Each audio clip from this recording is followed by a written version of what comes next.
Sanbonani, Dumelang, hello, Abusheni, hola, Mulibwanji. Hello and welcome to the Friday edition of Showbiz News here on SABC News International. Today we've got a special on a Zambian, but I'm going to tell you later. He was born in Zambia, as I've mentioned, more than 30 years ago, where he first gained prominence as a radio and television presenter. When he moved to South Africa, where he graduated from the AAA School of Advertising in Johannesburg. Now, in South Africa, he co-founded an online magazine called BHMagazine.com. He's also a musician and has already released an album called Sound Legacy. I'm talking about Chilu Lemba, and he's right here in the studio to talk to us. Chilu, welcome to Showbiz News. Oh, thank you very much. An honor to be here again. Sure. You're a versatile man. You know, as you were saying that, I thought, wow. I'm quite busy. But I'm actually passionate about a lot of things, so I try to touch a bit here and a bit there, and it kind of works. Yes. Let's start with your music. Now, this Sound Legacy, what sort of music is it all about? Sound Legacy is a mixture of different sounds. Some of the songs are a bit jazzy, and some of them have a very hip-hop influence to them. So it's a concoction of different sounds and flavors, and it's been doing pretty well. I've been getting feedback from people who've received the music pretty well, diverse type of people. So yeah, that's kind of where Sound Legacy is. Yes, but in Zambia you are known as a radio and television presenter. Yeah. Talk to us about that. It so happens that in the industry, if you're a musician, you probably won't make as much money as if you move into other fields. And so most of the people that you meet who are television presenters are actually frustrated musicians. So I should ask you about your status. Mine will remain hidden.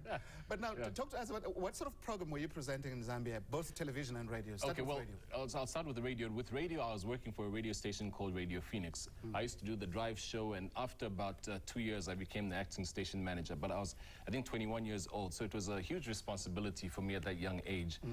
But I presented, and then in terms of television, I did quite a number of shows, but most of them which were broadcast on terrestrial television from South Africa, although we filmed them in Zambia. So I did a bit of stuff, say, on Channel O. I did a program called Playroom, and then I used to feature on different programs that were on TV. So were you showcasing Zambians on a television program? Well, on the television program, there was a program, in fact, about, I think, 10, 15 years ago called Rock Down Africa. And they used to contact me to give them information about what's happening on the Zambian music scene. So it was quite an honor, because I'd get all the radio contacts and then put those on TV, and the rest of the continent would know about what's happening in Zambia. Now, we listen to your song now, and we're looking at the cover of your CD as well. Talk about this second song, the second track that you're playing. It's called Safari Let's Ride, and it's talking about different countries across the African continent. It's a song about hope and inspiration. You know, there's a lot of negative talk about the continent. And so my philosophy is that there's enough people already talking about the negative stuff. My role is to kind of balance that out with some positive music. So this song was written about maybe 4 years ago or so, and it's essentially a rap song. One quick thing is that I mentioned a lot of countries in the song. Right. My fear is that the song could be dated, because I was told Morocco now is trying to get into the European Union.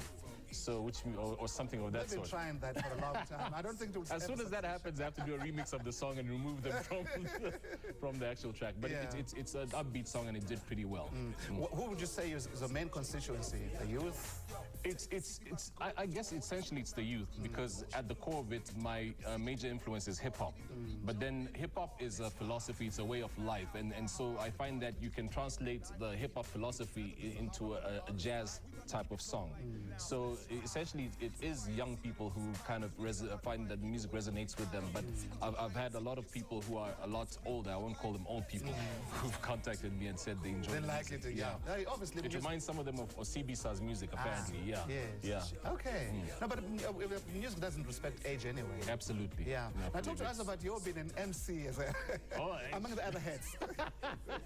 Well, I'm a master of ceremony at quite a number of functions. I've been, for example, master of ceremony in Zambia for, I think, the past 10 years. So each time the event is there, I kind of fly to Zambia and host it. And then recently I did one pretty interesting one. It was for the ANC Youth League.